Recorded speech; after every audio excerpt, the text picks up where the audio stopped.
Assalamualaikum warahmatullahi wabarakatuh. Allahumma sholli ala sayyidina Muhammad wa ala ali sayyidina Muhammad. Sobat santri dimanapun Anda berada ya, kali ini kita akan mendengarkan sebuah video yang mana Habib Taufik Asegaf menjelaskan kepada kita semua bahwa sesuatu yang sudah pasti, sesuatu yang sudah jelas, dalam hal ini nasakh ba'alawi, tidak boleh diganggu gugat ataupun dibatalkan oleh siapapun.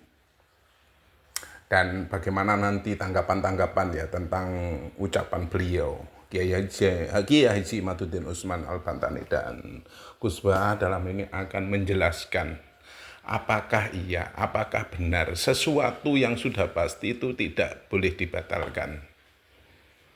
Biar enggak panjang lebar, biar kita tidak penasaran, alangkah baiknya videonya ditonton sampai habis. Biar kita mengerti, kita mendapatkan ilmu dari apa yang sudah disampaikan. Dan tidak gagal paham dalam menanggapi sebuah video. Ini dia videonya, silahkan.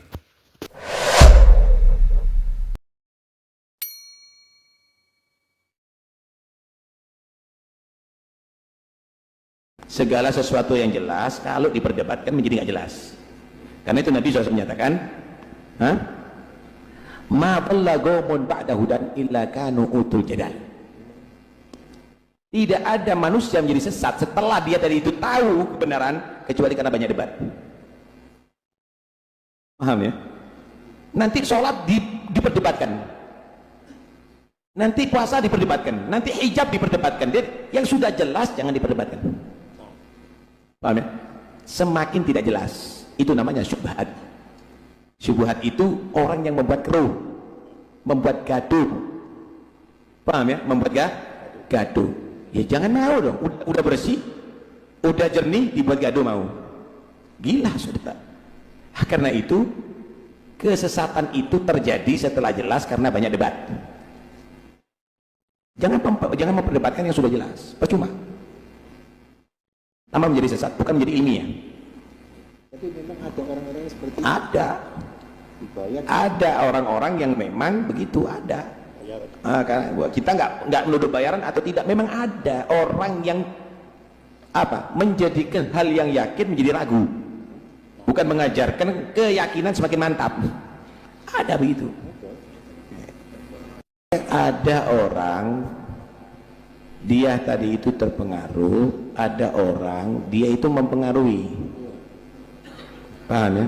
Ketika menjadi jelas bahwa itu tidak benar, ya orang akan berubah lagi. Orang akan berubah lagi. Udahlah, ya, biasa aja. Biar nanti orang akan tahu dengan sendirinya.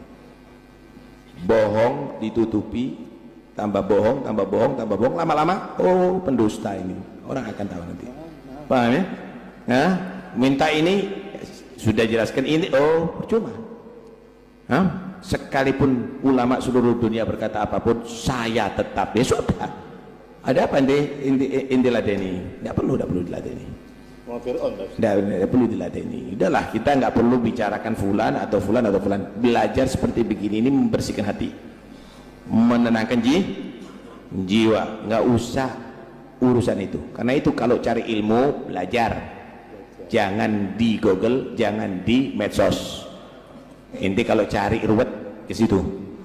Tapi kalau mau cari ilmu, sini, ngajian sini. Ke sini. Wah, itu doktrin itu. Ya sudah terserah. Ya, saya ngajak yang baik. Ya, ente mau katakan doktrin atau apa, ya. Oh, nanti kamu akan menjadi budak-budak. Kita semuanya budak Allah. Ya. Nah, kita enggak perlu gitu ya. Jongos silahkan Anda akan berkomentar, nggak ada ya. Kita akan menjadi umat Muhammad yang bersatu karena Allah, berpisah juga karena Allah, berkumpul karena Allah. Alhamdulillah kita kumpul ada di masjid, kita sholat berjamaah, kita bahas ilmu agama. Alhamdulillah, udah cukuplah, kita nggak perlu macam-macam. Silahkan Anda membahas ilmiah, tapi Anda tidak meladeni, Anda tidak pernah hadir, Anda hanya keluar-keluar. Kita DNA. Saudara, sekarang saya mau tanya. Ini, tak kasih gambaran.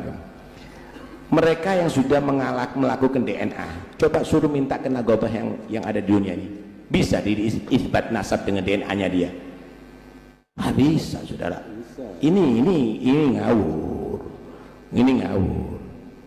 Wah, dia menyuruh misalnya yang Sayyid ini DNA. Oke, kamu yang sudah menyatakan DNA kamu benar, coba minta ke nagobah-nagobah di seluruh dunia. Bisa enggak kamu dianggap Sayyid dengan DNA kamu? Nggak akan diterima. Nggak akan diterima. Gitu loh. Kenapa? Karena memang tidak ada DNA itu menjadi alat untuk menetapkan nasab jauh. Kecuali nasab dekat. Misal. Ya. Ada satu anak direbut sama dua orang. Ini anak saya, bukan ini anak kamu, ini anak saya, ini. Yang satu mati, yang hidup ini direbut. Caranya gimana? Lah, ini akan diperiksakan dengan DNA-nya. Nanti DNA ini mendukung. Nasab dekat begitu. Nasab jauh nggak bisa, Wan. Jangan mau digoblok-goblok. Paham ya? Nggak bisa, dalam agama nggak boleh juga itu aja. VG pakai kitab apa yang dipakai? Ayo kalau mau DNA, lala menurut kau itu yang sudah DNA-nya, coba yang diminta sama Nagib yang lainnya. Siapa yang meresmikan kau? Nggak akan bisa meresmikan dirinya sendiri dengan DNA-nya sendiri. Ya, karena itu udahlah, nggak ilmiah sama sekali. Ya, ini kalau anda mau lelucon silakan. Tapi kalau anda membahas ilmiah, ya anda harus membahas dengan pakarnya. Ya udahlah, ya, nggak usah ini kenapa sih urusan gitu, mumet terus itu. Nggak perlu yang tinggi urusan gitu. Udah nggak perlu, udah bubar. Ya, udah bubar kok bubar. Nggak ada ilmiah lagi. Nah, bahas kitab yang nggak bisa, bahas ini udahlah, udah capek ya. Terus rungokno. Jadi problem utama kanjeng Nabi Muhammad SAW ketika memaklumatkan diri jadi Nabi niku piyambak ini wong Arab niku tiang Mekah. Wong Mekah niku terkenal umiyah niku goblok-goblok, tidak terpelajar. Sehingga itu menjadi masalah besar bagaimana mungkin seorang Nabi Sayyidul Awwalin wal Akhirin kemudian dari daerah yang sangat minus pendidikan minus pendidikan. Sehingga ketika Nabi memaklumatkan jadi Nabi, itu orang pertama protes itu orang Yahudi. Makanya masyhur, andai kan Muhammad itu Nabi dan ada Nabi akhir zaman, pastilah kita. Dalam pikiran Yahudi pastilah kita. Karena orang Yahudi kita tahu Yahuda bin Yakub bin Ishak bin Ibrahim. Ini nama Yahuda bin Yakub bin Ishak bin Ibrahim. Nah Yahuda ini dulur barpe Nabi Yusuf, dulur barpe Nabi Yusuf. Sehingga secara nasab itu terus dimasalahkan Nabi. Nah karena Nabi itu dimasalahkan, delalah kersane pangeran, mbah-mbah Nabi itu punya tradisi yang menunjukkan bahwa beliau itu tidak pernah bohong. Misalnya yang paling dekat kita tahu adalah Muhammad bin Abdullah bin Abdul Muthalib. Abdul Muthalib ini orang yang suka tawaf di Ka'bah. Suka tawaf di Ka'bah, kemudian ada pintu di Mekah namanya Babu Syaibah, Babu Syaibah atau Babu Bani Syaibah. Terus sampai tok mau Ilyas. Ilyas itu wahwa awaluman ahdal budna ilar rihabil haramiyah. Ada tradisi memberi hadiah ke Ka'bah. Singkat cerita, Imam Berjanji ini termasuk Sayyid Al-Husaini, Imam Berjanji ini namanya Ja'far bin Hasan Al-Berjanji ini. Beliau berpendapat atau memaklumatkan ulang bahwa Muhammad jadi Nabi itu wajar. Mergo hakikate Muhammad adalah turunan Nabi Ibrahim alaihissalam. Berarti sama dengan klaim mereka kalau mereka mintoriki Ishak, ya Nabi-Nabi kayak Nabi Yusuf kan mintoriki Ishak. Berarti kan Yusuf bin Yakub bin Ishak bin Ibrahim. Dan kita tahu secara mujma'aleh Ishak ini punya saudara lebih tua namanya siapa? Ismail. Nah kanjeng Nabi ini dzurriyyah sinten? Ismail. Lalu itu butuh data empirik, data bahwa Ibrahim itu pernah di Mekah. Kalau betul orang Mekah itu turunan sinten? Ibrahim, maka butuh bukti empirik. Bicara saniki artefak nopo-nopo bukti-bukti yang pernah menunjukkan Ibrahim di Mekah.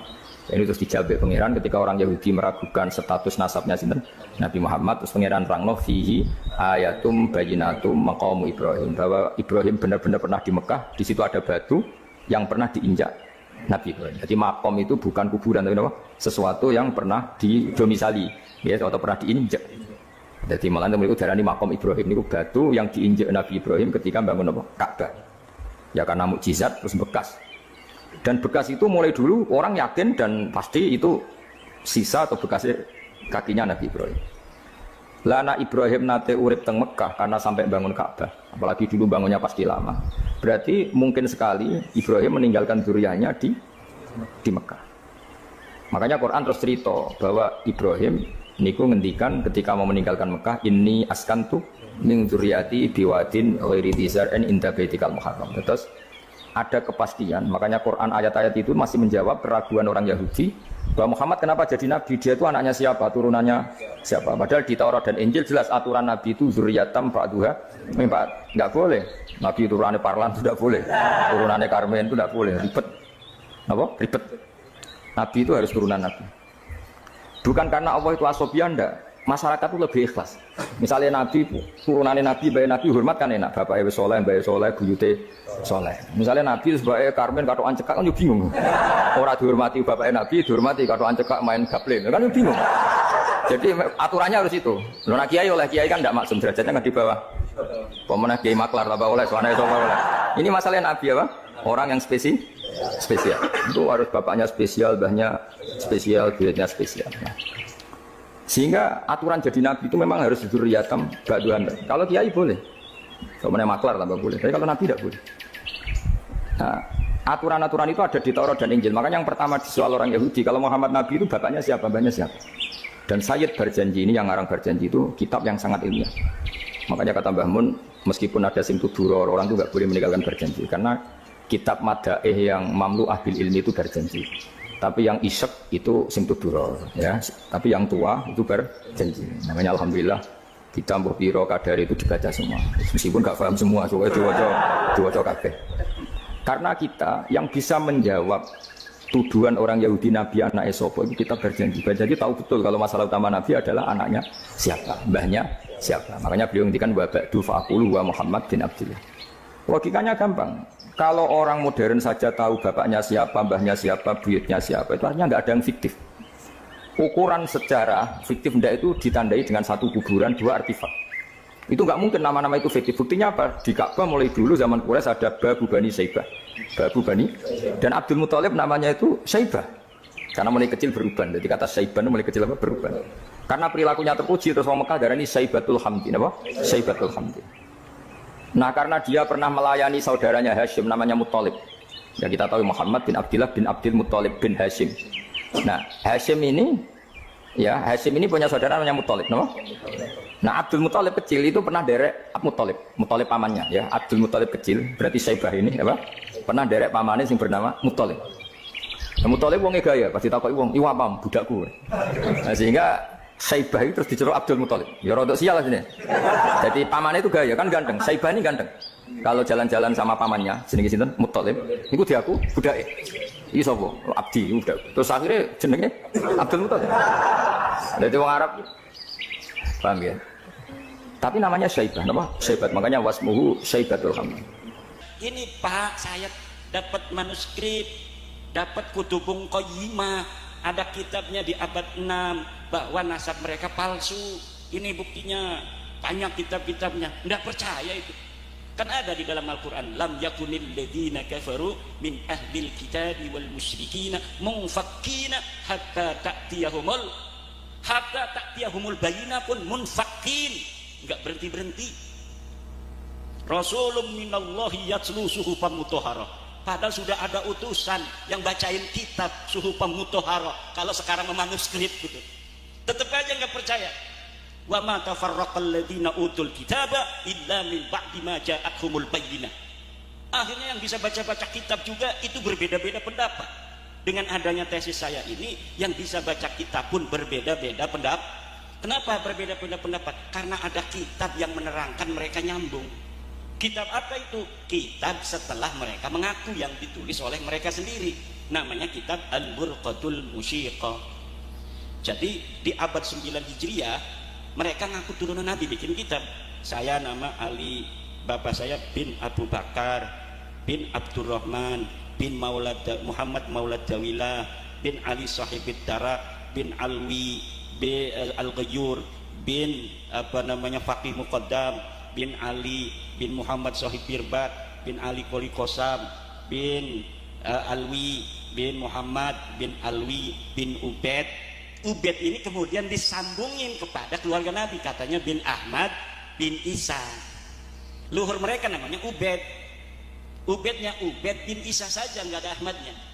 Luhur mereka itu Ubaid bin Isa bin Alwi. Ada yang mirip, Ahmad bin Isa, Alwinya ditaruh di belakang. Jadi Alwi bin Ubaid bin Ahmad bin Isa bin Muhammad An-Naqib, kemudian bin Ali Al-Uraiti bin Ja'far Shadiq bin Muhammad Al-Baqir bin Ali Zainal Abidin bin Husain bin Fatimah binti Nabi Muhammad. Ini silsilah mardudun la yuqbalu, silsilah yang ditolak, tidak bisa diterima. Kenapa ini silsilah kabib-kabib kepada Nabi ditolak, tidak bisa diterima? Karena silsilah yang ada di kitab mereka itu namanya khobar, berita.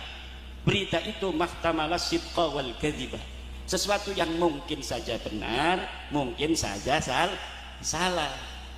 Kalau misalnya berita itu wafaqal haqqa fahada yuqbalu, kalau berita itu sesuai dengan kebenaran, kenyataan, maka ini diterima.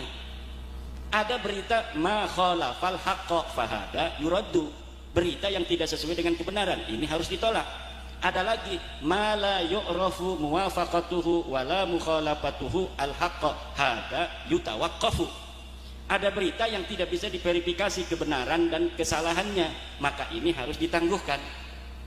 Kalau nasabah alwi, masuknya ini bukan dia la yu'rafu muwafaqatuhu wala mukhalafatuhu, masuknya sudah ma khalafal haqq, sesuatu yang bertentangan dengan kenyataan, sesuatu yang bertentangan dengan kebenaran.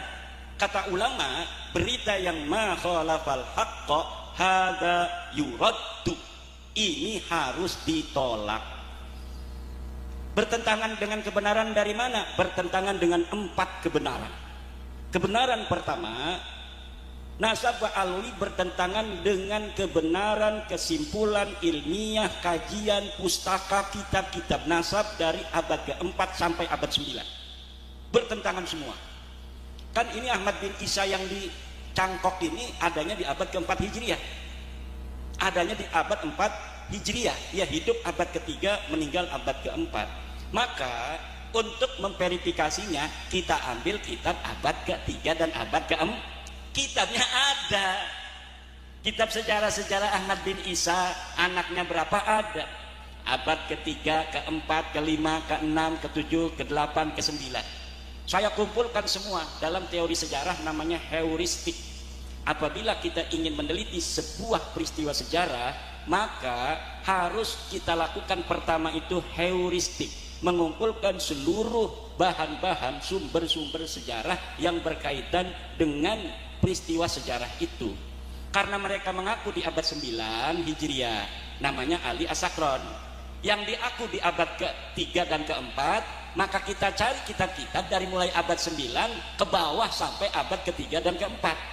Saya menemukan kitabnya, ada dalam kitab nasab Siri Silsilatul Alawiyah, kemudian kitab Tahdibul Ansab, kemudian kitab Al-Majdi, kemudian kitab Muntaqilatut Talibiyah, kemudian kitab As-Syajarah Al-Mubarakah, kemudian kitab Al-Asili, kemudian kitab As-Sabatul Musan, kemudian kitab Ibnu Inabah, kemudian kitab An-Nabhah Al-Ambariyah.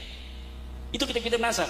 Kemudian kitab-kitab sejarah, kita cari juga sejak abad ke-3 apakah sudah ada kitab sejarah yang ditulis. Di situ ada Sirah Ibnu Hisham, di situ ada kitab Tarikh Baghdad, ada yang di Yaman namanya Musallam Al-Lahaji di abad ke-5.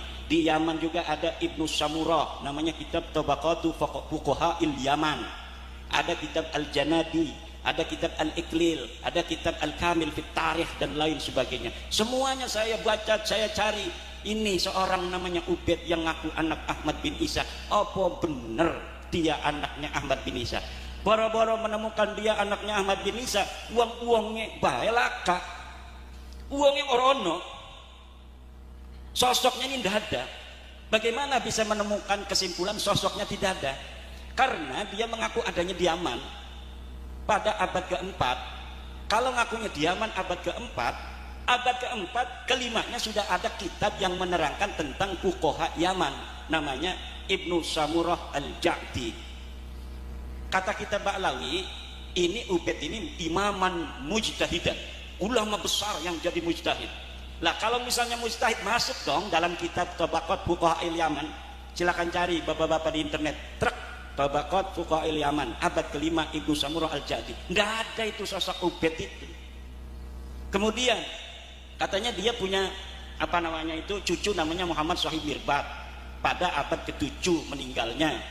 Kita cari tuh di Mirbat itu ada ulama-ulama besar yang bareng dengan beliau, namanya Muhammad Ali Al-Qal'i, sama-sama meninggalnya di abad itu. Kita ambil kitab sejarah yang menerangkan Mirbat, kita dapat kitab Al-Iqlil yang menerangkan ulama-ulama di Mirbat, kita dapat kitab As-Suluk fi Tabaqatil Ulama wal Muluk yang nerangin ulama-ulama di Mirbat. Yang lain disebutin, Muhammad Shahib Mirbat ini tidak disebutin. Katanya dia gurunya guru, ulama di Mirbat semua muridnya dia. Tapi kenapa murid-muridnya ada, dianya kagak ada? Karena memang itu hanya nulis-nulis saja. Kayak sekarang ini gurunya anu, ini apa namanya mendirikan NU, ini apa namanya menjadi penentu tanggal kemerdekaan Indonesia. Peristiwanya nggak ada, nggak begitu. Pak Anhar Gonggong mengenai bagaimana apa Soekarno apa benar malam-malam itu ke rumah Habib sebelum membacakan proklamasi, ya nggak ada. Bagaimana dia ada di rumah Habib, orang dianya habis dari Rengas Dengklok kemudian langsung persiapan membacakan apa namanya itu teks proklamasi sampai jam 6, sampai dia nggak puasa karena sakit. Ada beritanya, sejarahnya ditulis, dia sampai pagi nggak bisa tidur, salah lagi, dibuang lagi, salah lagi, ditemenin oleh orang banyak, dan tidak ada peristiwa dia ke rumah Habib minta doa, minta restu untuk membacakan teks proklamasi. Tapi kan sekarang ditulis, banyak juga akhirnya yang percaya, dibikin juga YouTube-nya. Apalagi kalau yang ngomong orang besar, yang ngomong orang gede, ulama besar, waliullah, ya orang banyak percaya. Tapi qad tabayyana rusdu minal ghai, telah jelas yang baik dan yang buruk, telah jelas sekarang mana yang benar, mana yang salah. Nasab mereka tidak terverifikasi, nasab mereka bertentangan dengan kebenaran kitab-kitab nasab. Yang kedua, nasab mereka bertentangan dengan kebenaran tes DNA. Ini yang sulit dibantah ini, qot'i ini. Kalau tes DNA itu qot'i. Kalau kita datang ke dokter, Pak dokter, darah saya periksa, golongan darah saya apa? Ada yang O, ada yang A, ada yang B, ya kan? Ada yang AB. Itu ya, karena mesin yang ngitung. Kita sampelnya diambil, taruh mesin, seret. Oh ini golongan darah O. Begitu juga tentang tes DNA, diambil sampelnya bisa dari rambut, bisa dari darah, bisa dari ludah. Nah, ludah ini sekarang ada dengan cara ludah, tidak menyakiti kan kalau ludah tinggal begini, bisa disampel di mesin kemudian kelihatan. Oh ini Kiai Nur Khalis, dulu leluhurnya adanya di Jawa Tengah sampai leluhur ke 50. Nah, leluhur yang ke 51 ini adanya di Pakistan sampai leluhur yang ke 60. Luhur yang ke-61 adanya di Mesir. Itu semua bisa kebaca Pak zaman sekarang ini. Dan mereka ini sudah tes DNA. Tes DNA nya hasilnya mereka bukan keturunan Nabi. Dari haplogroup ada haplotype, ada haplogroup. Haplogroup itu dari Nabi Adam kemudian punya anak, itu masih satu paling kan. Nanti kalau punya keturunan lebih banyak ada mutasi genetik, nanti ada B, C, D. Nanti kalau mutasi lagi keturunan Nabi Hud, Nabi Daud, Nabi Anu berbeda misalnya. Nah, ini sudah ada G sampai sekarang ini belum berubah. Dia bukan turunan Nabi Ibrahim. Dia bersaudara di Nabi Nuh. G ini saudara di Nabi Nuh. Nanti Nabi Nuh punya keturunan. Ini haplogrupnya bermutasi dari IJK menjadi J1. Dari J1 sampai sekarang belum bermutasi Nabi Ibrahim. Nabi Ibrahim yang J1 sampai sekarang keturunan garis lakinya sama semua haplogrupnya. Jadi kalau keturunan Nabi Ibrahim itu garis laki-laki, dari sekarang ini sampai Nabi Ibrahim itu DNA-nya semuanya sama dengan Nabi Ibrahim. J1 merek haplogrupnya. Nabi Muhammad itu garis lurus lanangnya laki-laki kepada Nabi Ibrahim. Nah setelah seluruh para sarif-sarif sayyid turunan Nabi yang ada di Timur Tengah itu dari berbagai klan itu diuji, banyak yang lulus, ribuan marga lulus jadi keluarga Nabi. Beberapa keluarga enggak lulus. Yang enggak lulus ini termasuk Ba'alwi, karena haplogrupnya Ba'alwi Kabib-Kabib ini bukan J1 tapi G. Mana G itu? Bukan orang Arab, bukan turunan Nabi Ibrahim, tapi orang Kaukasus yang ada di Asia Tengah. Itu negeri di mana dulu Ya'juj Ma'juj jadi situ. Nggak percaya ini Kiai Nurholis, masya Allahnya nggak percaya ini. Lihat di YouTube. Karena sebelum isu nasab masalah Ba'alwi ini booming, itu ada juga isu nasab tentang Yahudi Khazar. Yahudi Khazar itu haplogrupnya G kebanyakan. Itu sebelum booming masalah nasab Ba'alwi, itu dunia digegerkan oleh terbongkarnya nasab Yahudi Israel. Ternyata Yahudi Israel yang selama ini mengaku turunan Nabi Ibrahim, dengan ada tes DNA ini terbongkar bahwa Yahudi Israel bukan turunan Nabi Ibrahim, tapi turunan Yahudi Khazar. Eta masalah nama sudah terbukti tahun 2010-an. Itu orang-orang Yahudi yang sekarang mengaku dia ada di Palestina ini sebagai keturunan Ibrahim. Saya kembali ke tanah Palestina karena Palestina ini adalah tanah kami, tanah leluhur kami, Nabi Ibrahim alaihissalam. Setelah dites DNA, itu orang-orang Israel, DNA-nya G. Karena dia keturunan Yahudi Khazar, turunan Yahudi yang bukan turunan Nabi Ibrahim. Asalnya dari kerajaan Kaukasia Khazaria yang sekarang itu Tajikistan, Turkmenistan, sekitaran itu Turki segala macam itu kebanyakan haplogrupnya G. Dihancurkan nanti karena jahat itu orang. Dia bukan orang situ, dia orang nomaden. Yahudi Khazar itu dulu sebelum masuk Yahudi orang nomaden Khazaria. Kemudian dia mencaplok daerah itu, daerah Kaukasus. Kemudian dia dirikan kerajaan. Kemudian dia ketika Bizantium perang dengan Arab, dengan Islam, dia takut. Akhirnya dia masuk Yahudi. Kalau dia Kristen takut diserang Islam, kalau dia Kristen takut diserang Islam, kalau dia Islam takut diserang Bizantium. Maka caranya yang aman dia masuk Yahudi Spardi. Kalau Yahudi asli itu adalah Yahudi Kan'aniyah, disebut sekarang Yahudi Mizrahi. Itu yang keturunan daripada Nabi Ibrahim dari Nabi Yakub alaihissalam. Nabi Yakub itu disebut Israel, anaknya 12. Kata mereka Yahudi Khazar, kami ini anak ke-13. Coba lihat di buku-buku sejarah, Yahudi keturunan 13. Itu dulu dipercaya aja husnudzon. Orang percaya bahwa Nabi Yakub punya anak ke-13 yang tidak diketahui. Tapi pas tes DNA sekarang mah itu udah kebongkar semua. Nah itu terjadi 2010-an tuh di dunia pendidikan, di dunia ilmiah itu sudah ketahuan. Tiba-tiba di tahun 2002, 2003 di Indonesia booming juga masalah nasab. Saya nggak ngerti ilmu DNA, ya saya ngomongnya hanya nasab. Tapi sekarang dari Badan Riset dan Inovasi Nasional kan sudah buka suara bahwa setelah diteliti dia masuk ke family tree DNA sudah didapatkan 180 orang kabit kabas. Mesin itu ya kak namanya mesin tes COVID itu banyak orang nggak percaya dulunya. Sampai polisi diomong bohong, katanya polisi bohong. Sampai polisinya aja yang ada yang nggak percaya itu. Saya punya teman polisi nggak percaya COVID. Kenapa? Ya otaknya dia belum bisa nerima. Masa iya katanya orang bisa kena COVID begitu langsung mati segala macam. Tapi ternyata ilmu pengetahuan memang tidak bisa dilaut. Saya ini orang nggak mau vaksin, nggak mau juga swab. Saya pernah diundang Kiai Maruf Amin untuk khutbah.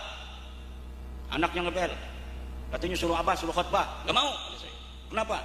Nanti suruh di swab. Saya nggak berani swab. Nggak mau saya di swab. Enggak katanya, kenapa enggak berani? Nanti kalau saya positif, santri saya suruh pulang semua kata saya sama polisi. Enggak katanya, nanti kalau positif kena COVID enggak bakal dikasih tahu. Yang penting tidak ketemu abah kalau misalnya positif. Oke kalau begitu, ini saya mau. Tapi akhirnya saya yang kurang percaya sama COVID itu kena. Taunya dari rokok. Kok rokok ini kayak kabel begini? Saya lihat di YouTube ciri-ciri kena COVID. Jadi indera penciuman perasa ini hilang. Dan kalau ngerokok itu katanya nggak ada rasanya. Wah kayaknya kena saya nih. Betulan saya punya adik sarjana kesehatan. Dek punya nggak tes COVID? Ada kan katanya. Bawa. Bisa nggak di sini kita tes? Bisa. Tapi tolong nanti kalau positif jangan kasih tahu siapa-siapa. Karena nanti dipanggil bupati suruh di di karantina di hotel. Walaupun enak di karantina di hotel, nggak mau kita kayak ada orang di penjara begitu kan. Tolong jangan kasih tahu. Ya kan nggak apa-apa. Akhirnya pas dites DNA kan dilihatin aja. Seret Waduh, positif kan. Waduh. Udah, santri mau salaman, nggak mau. Saya nggak mau salaman sama santri. Kalau ada orang tua wali murid datang, saya nggak mau nemuin. Kalau santri saya tetap ngaji. Kenapa? Takut dia pulang karena santri itu kan masih gagah. Dia itu mungkin sudah kena corona. Kalau dia pulang ke rumah, nanti nyebarin corona di rumah. Karena kebal kalau santri-santri, dia punya hiji bakar sama hiji Bukhari. Akhirnya semua orang percaya adanya COVID. Buktinya banyak kiai juga yang jadi korban syahid dalam corona. Ini ilmu pengetahuan Pak, kita serahkan pada ahlinya. Begitu pula dengan tes DNA. Saya nggak berani ngomong tes DNA sebelumnya, Kiai Sabilul Huda belum pernah ngomong saya. Kenapa? Karena takut. Karena kalau ditanya saya nggak ngerti. Tapi sekarang ahli DNA dari Badan Riset Indonesia sudah ngomong, dia digaji negara loh, bahwa saya telusuri di dalam family tree DNA dan situs-situs jasa DNA yang lain, para kabib-kabib Baklawi ini mustahil keturunan Nabi besar Muhammad sallallahu alaihi wasallam. Pakai bahasanya mental, nasabnya ditolak, nasabnya adalah terputus. Tidak ada mustahil, nggak ada. Tapi tes DNA berani itu para pakar-pakar DNA, karena mereka mah ilmu pengetahuan sains yang empiris yang dapat dibuktikan. Maka mereka berani ngomong bukan hanya batilun mardudun munqatiun, tapi mustahilun bi annahum min abna'i Rasulillah Muhammadin sallallahu alaihi wasallam. Mustahil mereka itu cucu Nabi, anak turunan Kanjeng Nabi Muhammad sallallahu alaihi wasallam. Udah, kalau apa namanya itu tes DNA pakarnya udah ngomong, sebenarnya udah selesai. Tinggal mau nerima apa tidak.